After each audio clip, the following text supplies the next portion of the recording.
Hello and welcome to this special episode of the Sustainability Series on location here at COP26 in Glasgow. I'm Mark Barton. Here in Scotland's largest city, almost 200 countries are represented, and there's an urgent need to act on climate change.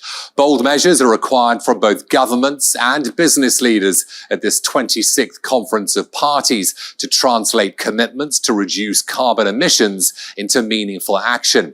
In this series, we'll discuss the innovative technologies and solutions needed to transition to a low-carbon world and examine the policies required to remove obstacles to the broad development and broad adoption of clean technologies. Here's how ABB is helping industries and communities transition to a low-carbon economy.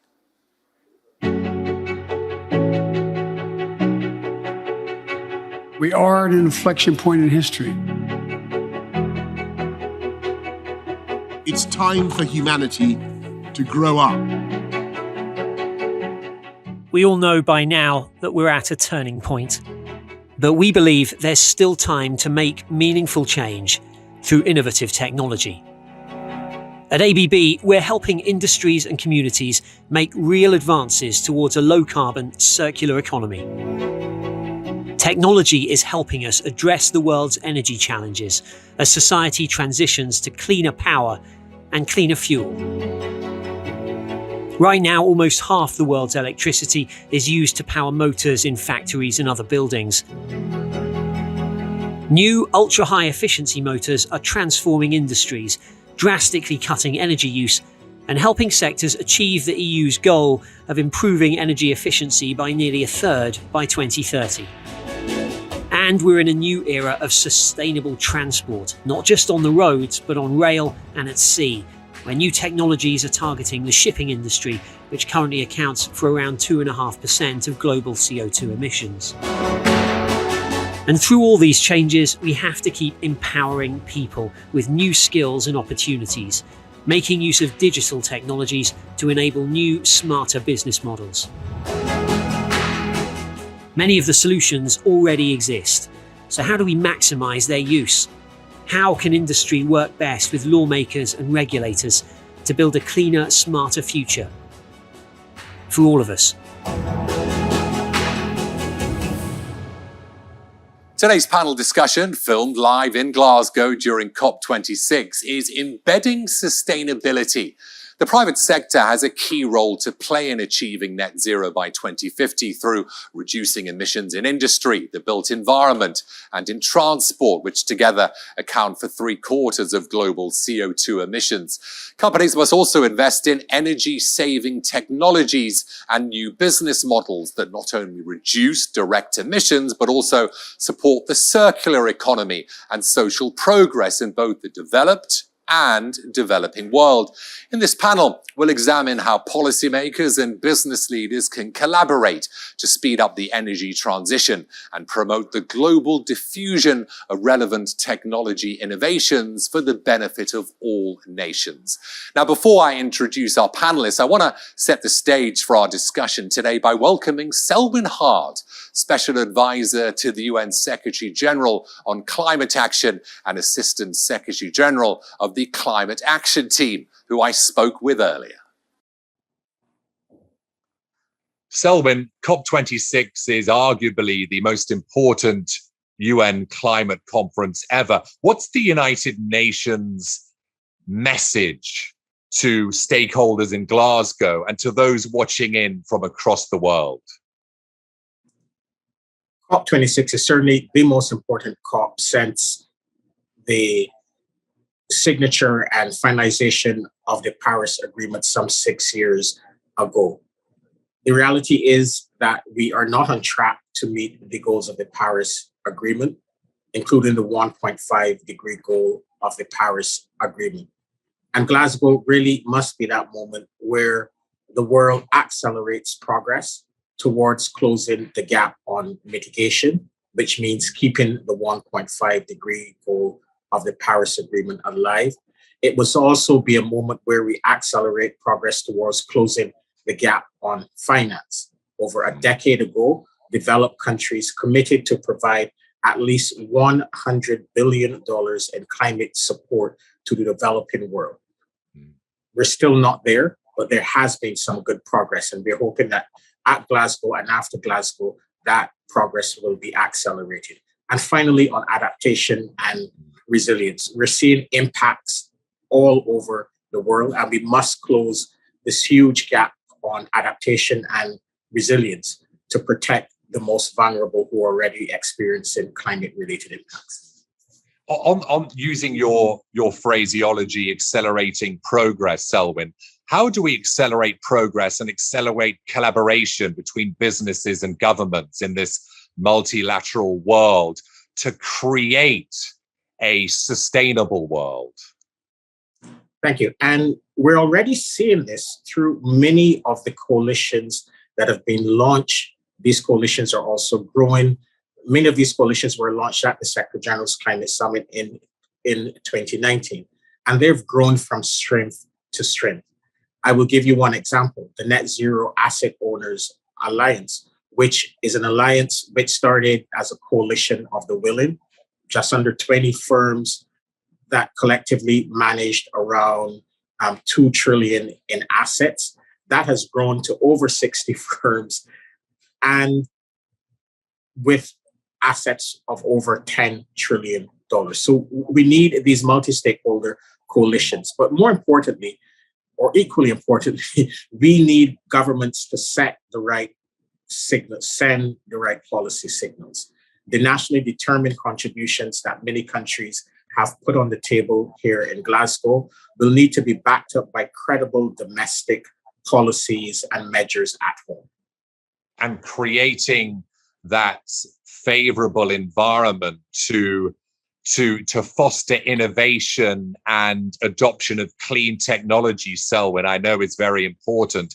How do we accelerate the fostering of that to benefit both developed and developing nations and to ensure we get this just transition? Well, it requires all hands on deck. We need new forms of collaboration between government and private sector, civil society, but also between governments as well. One of the big concerns that we have at the United Nations is that if the global response to the climate crisis is not dealt with in a just, fair, and equitable manner, many countries will be left behind. And we're already seeing this on vaccines. We're already seeing this on the global economic recovery from the COVID-19 crisis. We can't afford to do this on climate finance. So this is why the 100 billion as a floor is absolutely essential. Governments across the developed and developing world need to sit together and, as you correctly said, foster innovation, foster partnerships on many of the issues related to clean energy deployment, as well as in areas like resilience building. It will require for us to be on this 1.5 degree pathway over the course of the next decade. The amount of investments in clean energy efficiency will need to triple. And that cannot only be done by governments. It cannot only be done by a handful of governments. It will require new ways of collaboration across borders and also within economies as well. Selwyn, there's this in the on the horizon. There's this year. There's this date, 2050, and there's this net zero term which we've all latched onto. Is there a risk by focusing too far into the distance, into 2050, that we lose sight of the near term? We lose sight of this decade and the importance of 2030. Absolutely agree. And this is one of our biggest concerns. Committing to net zero is fine. It's a good signal, but there is no credible or feasible pathway to net zero without deep emission cuts over the course of this decade. The race to net zero will be won or lost in the 2020s. Decarbonization of energy systems is absolutely necessary and imperative in the 2020s. And the reality is that we have the technologies, we have the financial instruments to do this. So immediate action in the 2020s is absolutely critical if we are to be on a net zero by 2050 pathway. We cannot afford to focus on 2050, to delay action until the 2030s, the 2040s, or the 2050s. Action must start and it must accelerate during the course of this decade. It's my pleasure to be joined today here in Glasgow by Theodore Swedgemark, Chief Communications and Sustainability Officer at ABB, Ulrika Modir, Assistant Secretary, UNDP, and Jamie Regal, CEO of Formula E. Theo, we've heard Selwyn Hart speak. There's a lot to unpack there. How are you feeling about that Paris goal to the Paris goal of 1.5% degrees by 2050? Are you feeling as should we say, as confident, as cautious as Selwyn Hart felt? Well, I think it's his speech is an excellent one, and it's great to have him with us also in that sense. I think it's a powerful reminder of what's really at stake here in Glasgow at COP26 this year. If we don't take the right steps forward now as a global community, we will risk significantly not being able to meet the 1.5 degree scenario of the Paris Agreement. We as a global technology leader, we think it's possible. We stand firmly behind this, and we try to do whatever we can to encourage leaders and peers and value chain participants, including working with the United Nations or organizations like Formula E through the ABB Formula E World Championship to try to drive this agenda. And today, a lot of the technology that is needed is available, and things like energy efficiency, electric mobility are going to be crucial to make to drive this agenda. Formula E, already you're dropping the puns. Good start, Theo. Ulrika, what's your assessment of Selwyn Hart's comments as we sit here in Glasgow, you in spirit, at COP26? Well, United Nations Development Programme, we are accompanying 170 member states in support of their sustainable development plans. And we know, as a matter of fact, and this has of course also been what the IPCC report has put forward, that we are far off track with regard to reaching the reduction of global warming to 2%, let alone 1.5%. As a matter of fact, we're heading towards 2.7 degrees of warming. And what we see across the world, also in the global north, is droughts, forest fires, floods, and a lot of devastation. And we need to take these signals, these alarm bells, very seriously. But also, as we are also accompanying countries in their increased ambitions, their pledges, their plans, the so-called national determined contributions, we can tell that the quality of the plans that countries are making right now have improved significantly.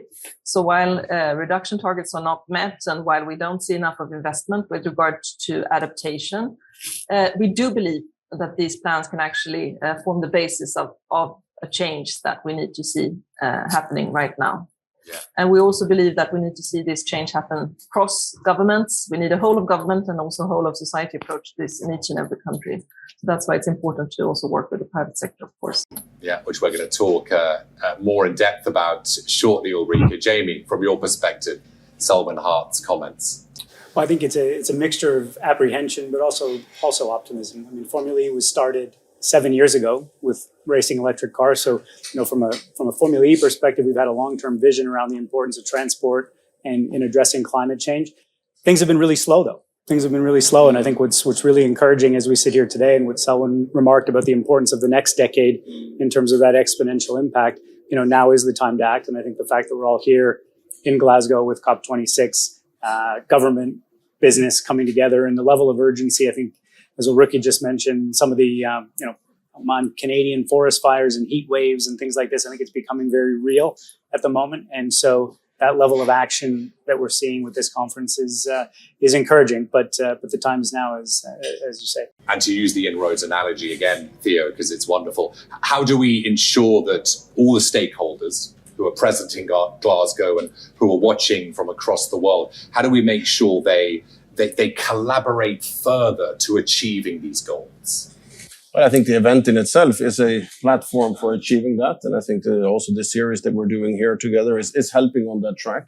But we look at this very much we're a global company. We're active in more than 100 countries around the world. We have 105,000 employees. And we are active as a technology company in a few key sectors. So we have transport, industry, and kind of building cities very much. And these sectors account for roughly 3/4 of the world's energy and consumption and CO2 emissions. And as I said before, we firmly believe that the technology that is needed to make this transition happen is available, especially when you talk about the medium point or the 2030, reducing it by 50%.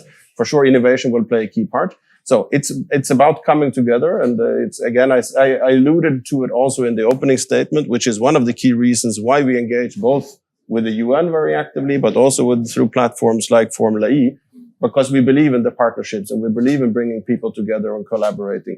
COP in itself is more about countries coming together. And of course, we're all here to try to encourage and, get them to raise the bar of what they commit to do. But we are really here to support through that. So, and I think also to what Ulrika said, at the moment, I think the IEA latest figure I saw is they're only 20% at the moment in terms of commitments from countries as to what is really needed to achieve net zero by 2050.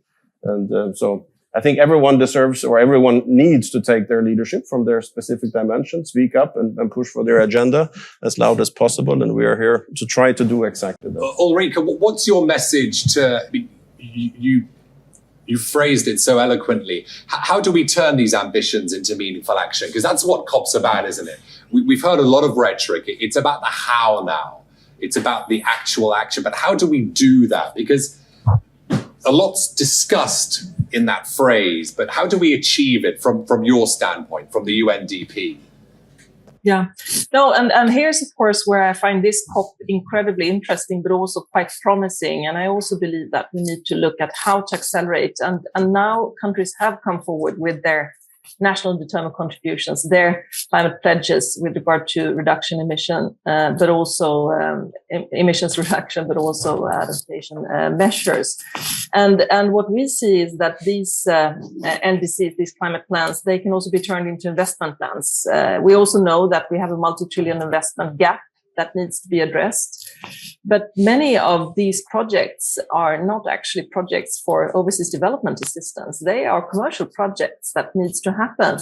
And what we can do then, of course, is to see to that we, through partnerships, also turn these pledges and plans into more of investment maps, where we can also drive these investments. And of course, also as UNDP, we would be there also to support the conditions that needs to be in place, well-functioning societies, anti-corruption work, the governance work that needs to be in place, legislations and so on that could also incentivize more investments towards also the least developed and also middle-income economies. I mean, all of this and the increased ambition that we need to see is also happening in the midst of a pandemic that is still very much felt, not least in the global south. So I think it's very important also to look at how we can integrate these plans also into the recovery plans of countries and really make them happen and see how we can accelerate action through also a lot of partnerships. Yeah, we're going to talk more about partnerships and policy and regulation, Jamie, as well. How did COVID obviously shortened the Formula E season, didn't it, last year? We had more races this year. We're going to hopefully get back to normal, in the next season.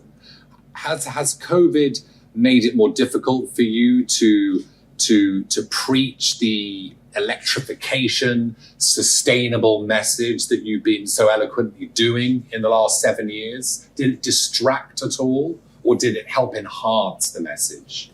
Yeah, I would say there were two forces.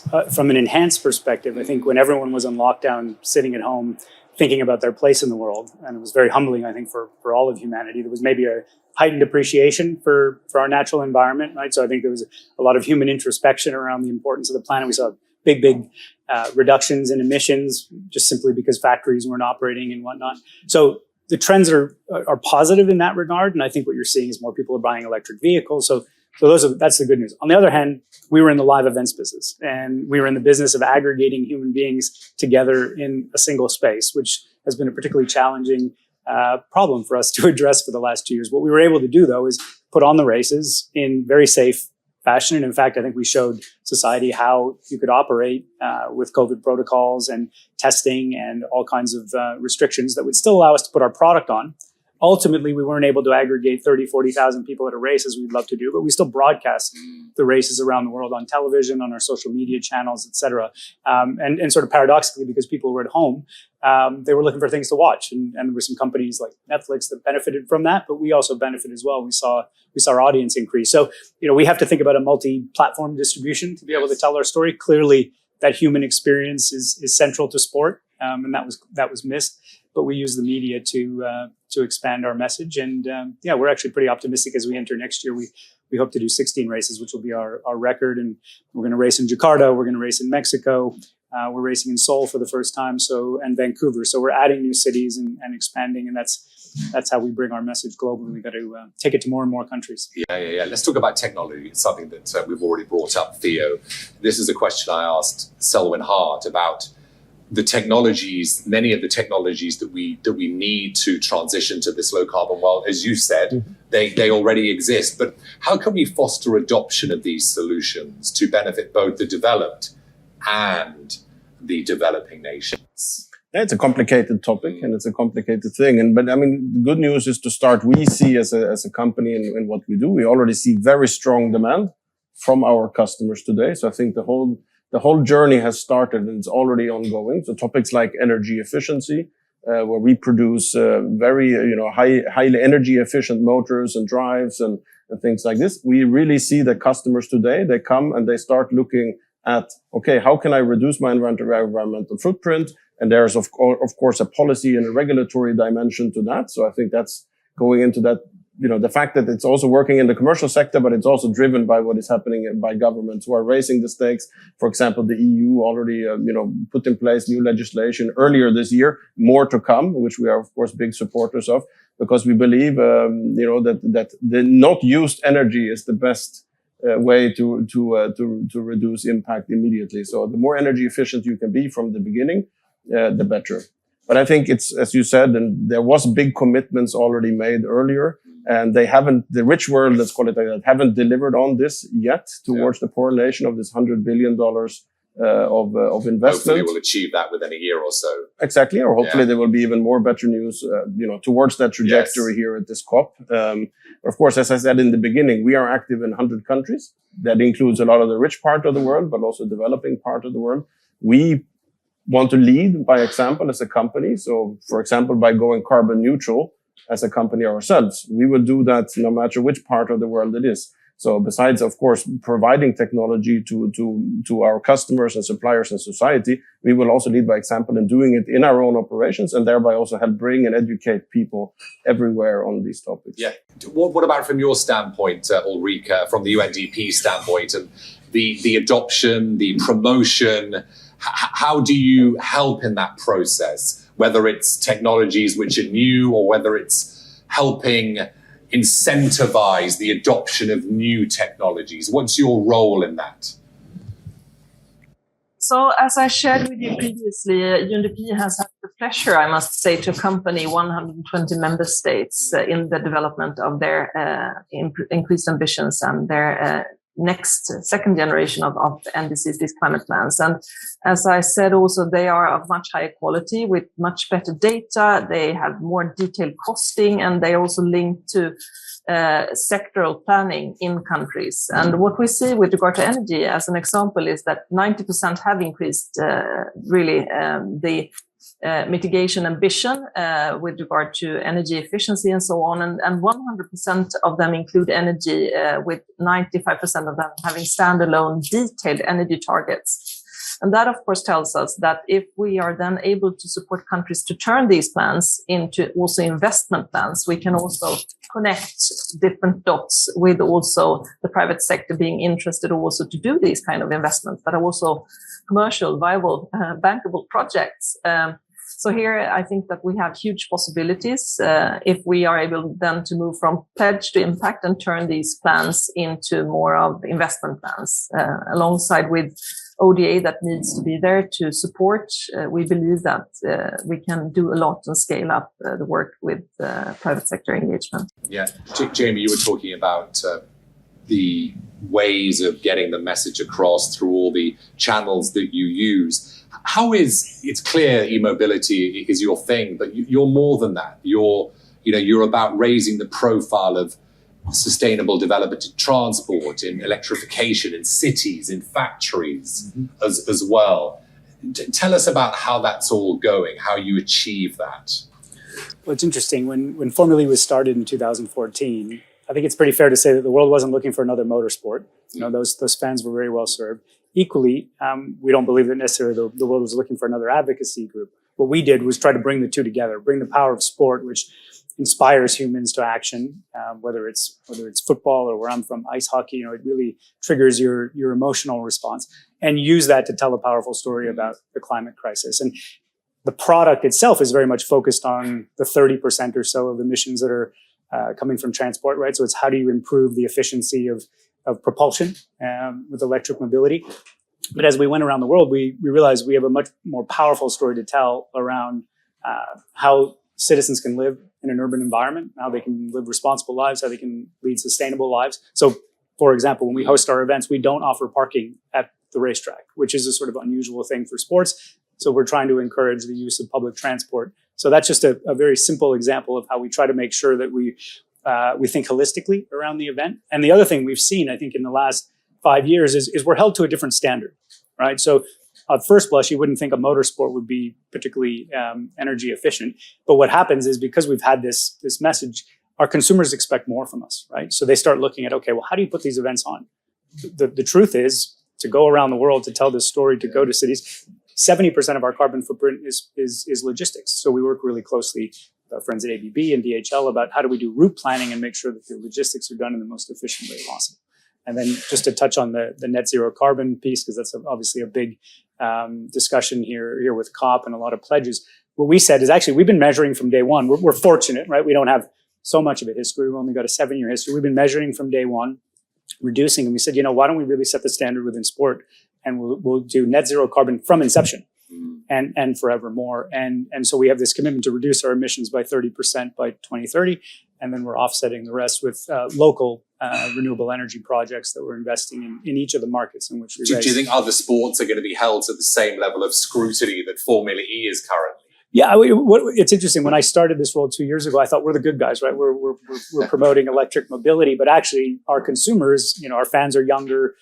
They certainly have more of an advocacy voice, and they're holding us to different standards. And what we said is, look, let's serve as a reference point for the sports industry. And we've been really encouraged. I think you saw recently there was a football match in the Premier League.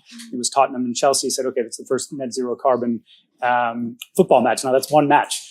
But we think that's a good start, and certainly we push really hard with our peers in other sports to make sure that they're taking this seriously. Digital technologies, Theo, is huge. It's a big part of what you do. It's a big part of your collaboration with Formula E as well. It enables new business models. It enables the circular economy that we need for this, low carbon society. It empowers workers. It empowers citizens. It gives us knowledge. It helps us optimize energy use. Just explain how that wonderful umbrella all works. Well, it's a big question, but of course, if we focus on the digital part, this is really an enabler on top of already, all the other elements I talked about before. And we look at it as an enabler of decisions. So we talk about digital technology helping to enable, for example, in a large company or in a large organization, all the employees to also make right decisions because you have the information at hand. If you can measure it, you can act. And this is how, for example, internally we drive that in terms, I said before, going carbon neutral. You wouldn't think, Ulrika, that when I think about the UNDP, the first thing I don't think about is digital. But digital, it's a big part, isn't it, of your message? Because you're helping countries build inclusive, ethical, and sustainable digital societies. Just help me with the digital side. Help our audience with that side, because it's fascinating. No, and as a matter of fact, UNDP's well-known flagship report, the Human Development Report, warned for the digital field being a field that where we could see this driving increasing inequalities, and this was before the pandemic hit the world. And of course, throughout the 1.5 years now with the pandemic, we've seen that it has really been one of the main drivers of increasing inequalities, and hence, of course, UNDP also sees that digital needs to be the enabler for everything we do if we speak about sustainable development. So we have, in our updated strategic plan, put digital at the forefront. We had made quite a lot of investments, and we could actually use those investments to see to that governments could function, that courts could function, parliaments could function, also in least developed countries and even some middle-income economies throughout the crisis. But here we need to see increased investments as well. And here we also see there's a lot of potential with regard to partnership with the private sector. And once again, here's where we can connect the dots also because we have the overview as we are supporting countries moving from pledges to impact with regard to Has the connecting of the dots, Ulrika, become more difficult given what's happened, to the world in the last 18 months, 2 years? No, on the contrary, I would say that I believe that there is more potential. While we see, and this is of course very concerning, a decrease of foreign direct investments, especially to these developed countries and some of the SIDS economies that have a very difficult time now. We do believe that we, through these increased ambitions, but also the quality of the plans, as I've alluded to a number of times, can actually drive investments to projects that would be of interest also for commercial actors. So we believe that there's a lot of potential because we have so much more data and then qualitative plans that can be the basis for new cooperation and partnerships, both in the digital field, in the energy field, and also in a number of other fields. Jamie, we're in Glasgow, so the temptation is just to focus on the E of the S and the G. We mentioned the G a little bit. We'll come to the G in a minute. More government and policy more than governance. But I want to focus on the S because the S is the social, the inclusiveness. And it's so important not to forget the S or the inclusiveness letter of ESG. And you're doing a lot, aren't you, on inclusiveness? Well, absolutely. I mean, I think it's fair to say that motorsport traditionally is a fairly, male and frankly European or American endeavor. But actually, we have one team, for example, that's run and owned and managed by a woman and takes great pride in having a number of their staff and engineers being female. And then we've partnered actually with the FIA, which is our governing body, and ABB as well, around a program called Girls on Track, which is really meant to widen the lens of what motorsport can be in terms of careers, right? I mean, obviously, you think of the sports people, and a lot of them tend to be sportsmen, right? The drivers themselves. But actually, what goes into supporting a team in terms of the medical support, the engineering, the science, battery technology, all that goes into developing a race car, there's actually a very broad set of opportunities there. And so we've invested with the FIA and with ABB in this Girls on Track program, which is really bringing together young women, so 6 years old to teenage age, in all the cities we go into. We tend to focus on the emerging markets. So we do it in Mexico, we do it in Saudi Arabia. Yeah. And it's a full day program where there's a little bit of fun, racing some go-karts and things like that, but also learning about all the different verticals of professional careers you can have in motorsport that go beyond the person in the cockpit. And so we're pretty proud of that. It's early stage on that program, but it's a really important piece. Yeah, Theo, on the inclusiveness side, and I want to sort of segue, it's within the same ballpark, skills, competencies, with these new technologies, the older industries, they get displaced and people don't have a job and they need to be retrained. They need new skills as we increase acceptance of all these new technologies that we're talking about. Are we focusing enough on training in both developed and developing economies? I think the short answer is probably not. And it is very high on our agenda to build that out. I mean, the Girls on Track program is one example, which is, it's a very good example where, us as a technology company, we need a lot of engineers. We drive a very, very ambitious diversity and inclusion strategy also within the company. And it's one of the areas, for example, gender diversity has been very difficult for us to drive in the past because there simply hasn't been enough women available who have studied STEM subjects in engineering and etc. around the world. So this is one, kind of topic where we drive. So it's not, if the girls in the end get excited and go into motorsport, of course, for us, that's great. I think we would like them rather to get excited about technology, go study engineering, and then go work in ABB or any other of companies in and around us and become CEO and drive. And I think going back to your original point about the E and S and the G, I think for us, they're all interlinked. Of course. And in order to achieve positive impact and drive progress on the E, we also need to have a diverse and inclusive, society and an organizational driving those agendas, because otherwise you will end up driving it only in one direction. And gender equality obviously is massive for you, isn't it, Ulrika? I mean, along with the obvious ones, poverty, inequality, governance, resilience, environment, energy. But let's focus on the gender equality. Tell us some of the things you're doing. Yeah, no, and once again, some good news, I think, badly needed these days when we are actually very concerned about the future. And 96% of the countries that we have accompanied, 120 member states, have included gender into their national determined contributions.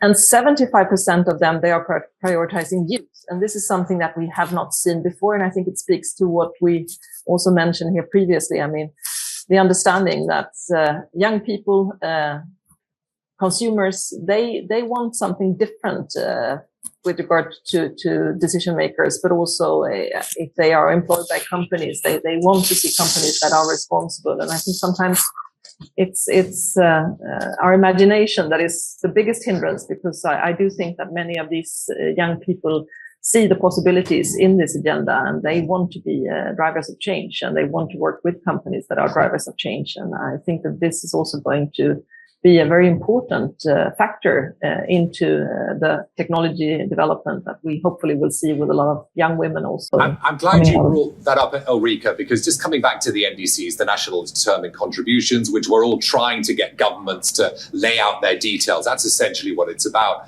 I'm glad you brought up that it's not just about we pledge to reduce our greenhouse gas emissions by this date. It's far deeper, isn't it?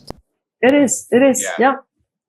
And they have much higher quality, and this is very promising. So while it doesn't add up to what we have decided, and this is, of course, incredibly concerning, as we said in the beginning, I mean, the target of 1.5 is very far away. We're heading towards almost 3 degrees, but still the quality of the plans, what they can actually be turned into with regard to action, is so much better than what we've seen before, and really lays the ground for good partnerships to drive and accelerate the action. Let's get to policy. Let's get to regulation.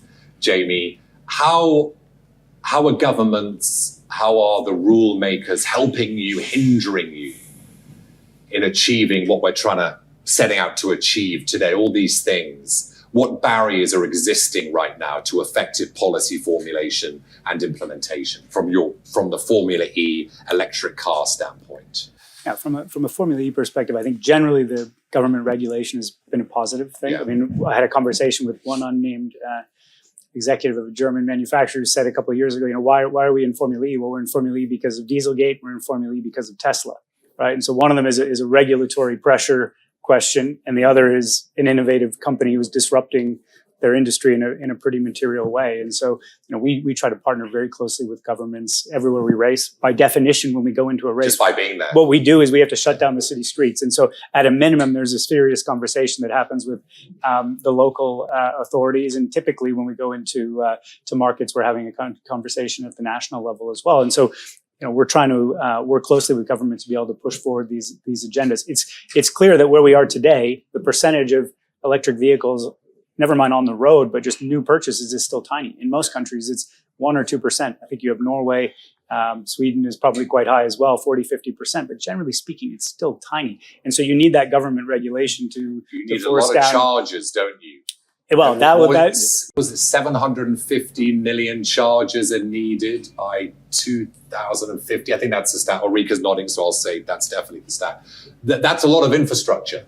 Correct. I mean, I think you have a couple of things, right? You have the consumer perception of quality of the product, right? Is it a performing car? Mm-hmm. Ultimately, a car, to the extent that you have the means of purchasing one, it's an expression of yourself, right? It's a brand statement on a very personal level, and so the quality of the product needs to be there.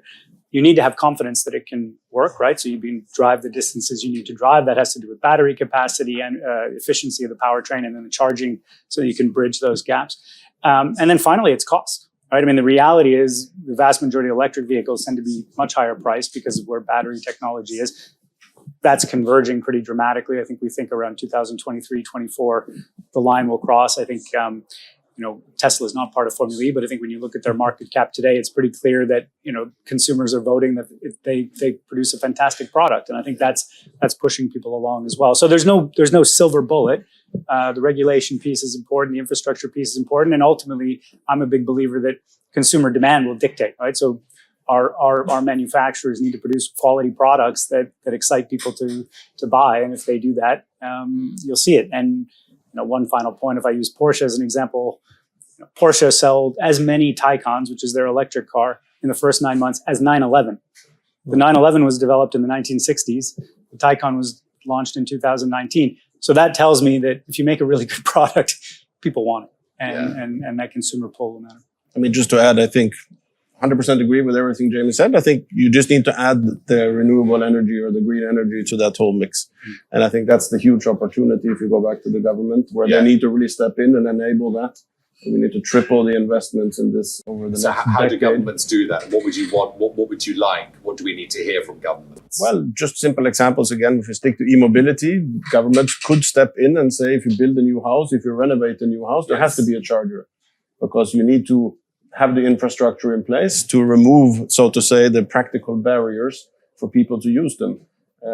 Even though we are a global leader in EV charging infrastructure, and we have already installed close to 500,000 chargers in more than 88 markets.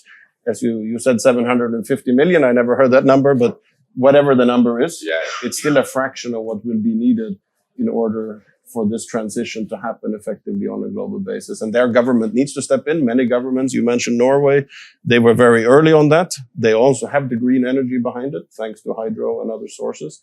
So they have really effectively pushed that through by incentivizing people to buy an electric car rather than a combustion car. And today, the vast majority of new cars sold in Norway are just electric, both because it's good product, and it's convenient to use, but it's also better. And it's, from a cost perspective, equally or less.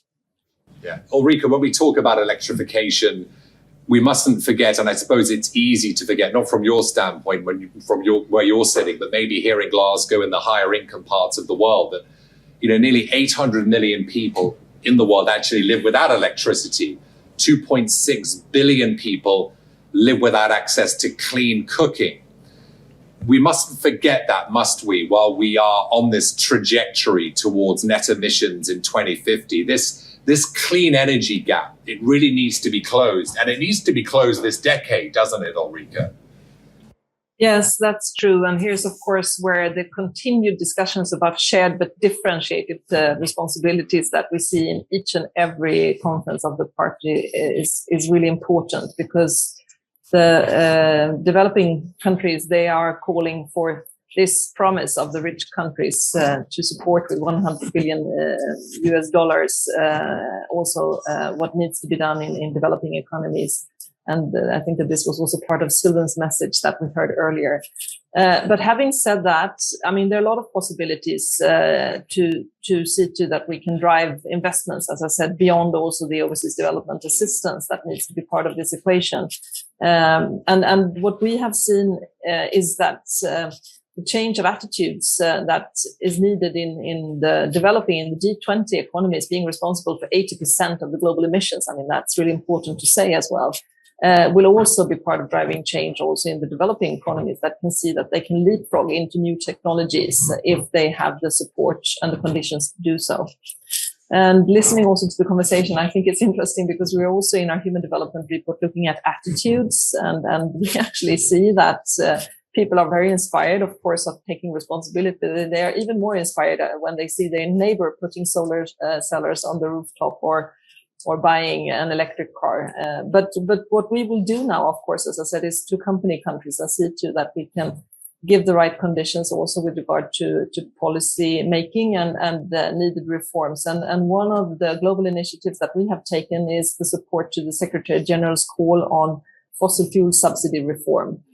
So there are some reforms that are more important than others that will really drive and accelerate the change that we need to see. And we believe that if we can support countries to put in place the reduction of fossil fuel subsidies, then we can also make necessary investments in infrastructure that is sustainable. And that is, of course, also very promising. We open up the fiscal space for investments that are needed for electrification of the transports, for instance.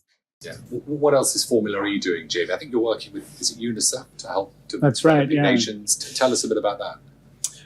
Yeah, so last year, as we were reflecting, I guess, as a company, what more we could do when we were on lockdown, we weren't able to host any races. We said, how can we have a bigger impact? And what's clear is, the climate crisis has no borders. And I think the voices that perhaps were forgotten in all this is, I'm sort of middle-aged, if you will, right? So we're thinking about, the next generation is going to inherit the earth, and that people talk about it conceptually, but then we said, okay, how can we really do something concrete? And so we partnered with UNICEF with the Safe and Healthy Environment Fund, which is, I think actually the Swedish government is a supporter as well.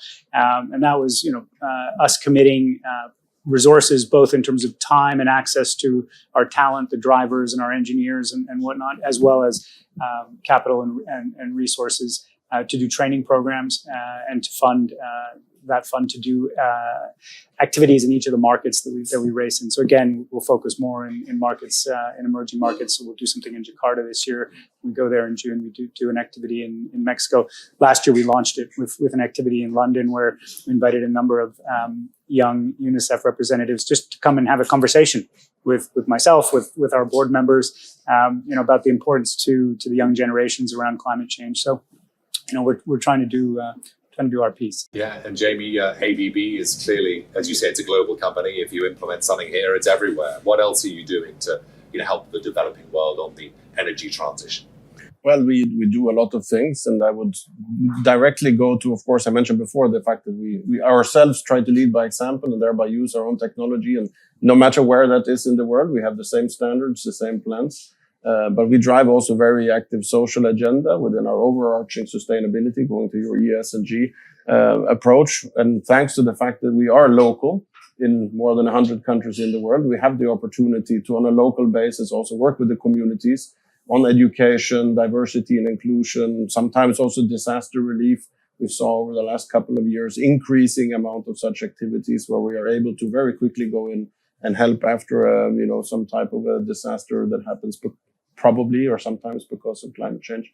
So we see it as super important, but again, also collaborating across platforms together with United Nations or Formula E or others. I love your both your websites, the importance of, clearly you're collaborating, but the importance of collaboration, it's stressed again and again and again. I mean, you two are working wonderfully together, aren't you? Yes. Most of the time. I think what's relevant for us, I mean, we are, a global motorsport, a global racing series. We only have 150 employees. Yeah. We're actually a very small company. And so in order for us to, propagate our message, we need to partner with automotive manufacturers where there's a direct link with the product, with partners like ABB who have 30,000 employees or so. So it's 105,000. Three times that, right?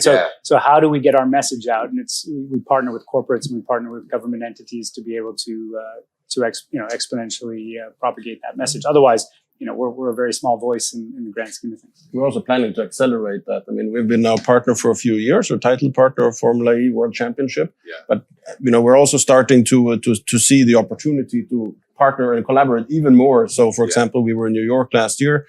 We can even get the Secretary of Energy to participate in an event. You can bring in all kinds of stakeholders just to talk about the opportunities of the transition to electric mobility, but also the social piece if you don't do it. So I think that's it's everything is about driving collaboration. Without getting too geeky, I was watching a video about tire traction and how it can help energy efficiency. That was on your website. We're not going to go there, but just quickly-ish, Jamie, because we're running out of time, and I could talk to you, all the three of you, for 10 days. It's wonderful. Tell us, make it clear for us the technologies that you're using today in Formula E, which will be used by us, and how quickly that process, like the amazing technologies you're using, which we're going to be using very, very soon, how that happens. Yeah. Well, and the themes in automotive, right? It's electric, they're connected. Yeah. So it's a heavily software influenced environment. And the race cars today are 97, 98% energy efficient. So there's not a lot more gains to be had there. The size of the battery, the density of the battery cell packs will get much higher. So in very simple terms, our car next year will be 100 kilos lighter than this year's and 100 kilowatts more power.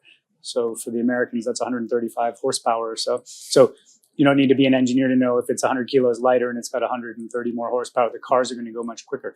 Why is that relevant to a road car? The size of the battery, the cost of the battery, the density of the battery is really important, in terms of the affordability of the cars. And then the software controls are very powerful. So if I use an example with Jaguar, one of the teams in Formula, they have the I-Pace, which is their electric car. They did an over-the-air software update from learnings that they had in Formula E around regeneration in the race that added 20 kilometers of range to the Jaguar I-Pace if you're an owner. So you think of a car as something that is a naturally depreciating asset, but there they were able to actually extend the life of the car, extend the range through some of the software learnings. Don't ask me the detail of how that happened, but the level of coding and software development that goes into a Formula E is pretty incredible. And they apply that into the road car programs in short order. That was an 18-month development cycle. Ulrika, you're here with us in spirit in Glasgow. We're so glad you are here representing the UNDP and the amazing work you're doing, as you've told us, on NDCs as well. It's incredible. What's the message, Ulrika? This is obviously, we're heading towards the end of this fantastic panel. What's the message? The title of this panel in the sustainability series is Embedding Sustainability. Taking that into account, what's your message to all the stakeholders, both in Glasgow and watching across the world? I think what we've understood by now is that we need to change our entire view on economy and really move beyond also the GDP concept and look at this from the lens of the Sustainable Development Goals. And I think that this is what this discussion has been all about. And I would just like to say that, I mean, as we also hold the UN system's largest climate portfolio, as I said, working in 170 countries, we have had over 433 million tons of CO2 equivalent emissions avoided as part of this portfolio. We can do so much more in partnerships. I mean, we're talking about half of Germany's CO2 emissions reduction in 2019, or taking 94 million of these cars that should not be on the roads, but be substituted with public transports, but also electric cars for a whole year. So there's a lot of potential in everything we need to do and have to do. And we need to scale up and use, as I've said, these plans that we now have in place as this opportunity to scale up and to bring partnerships and investments into also the developing economies and also the middle income countries suffering quite a lot also from the economic stress caused by the pandemic. Scale up partnership investments. Jamie, what's your message to our stakeholders present and watching in from across the world? Well, obviously, this is a very critical time. And, I opened, I guess, by saying I was maybe apprehensive, but also optimistic. And I think what's great about this conference is the level of attention from the media, the level of attention from government officials, corporations, private companies. That level of collaboration is absolutely critical. And for Formula E, like I said before, we're a small company in the grand scheme of things, but we live very much a message of collaborating and partnering up with other businesses and governments in order to shout with a slightly louder voice than we would do on our own. And I think if we can all do that collectively, we're going to make good progress. Theo, it's your job to round it off. Yeah. Well, maybe if I just say by that, we talk a lot about climate change as a huge threat. And of course, it is a huge threat, but it's also a big opportunity for us to come together and really use, in our view, the technology and people coming together to drive positive progress to what Ulrika just said, a more balanced future state of how society, the economy, etc., hangs together. And I think all the focus now here at COP is very much on emissions. And we shouldn't forget that as part of that overall equation of driving progress to a more sustainable future is the whole circularity topic. I think it will be hugely important also for the topic of climate change, but never also forget the whole social dimension and the fact that the world isn't equal everywhere. And we should make sure we bring everyone with us. Thank you all. And so ends Embedding Sustainability. Fantastic fourth panel in our sustainability series. Thank you very much, Theo. Ulrika, you were here with us in spirit. Thank you so much for your time. It was as if you were on the stage, and Jamie as well. Thank you all for your insights. Absolutely brilliant way to end the series. Thank you.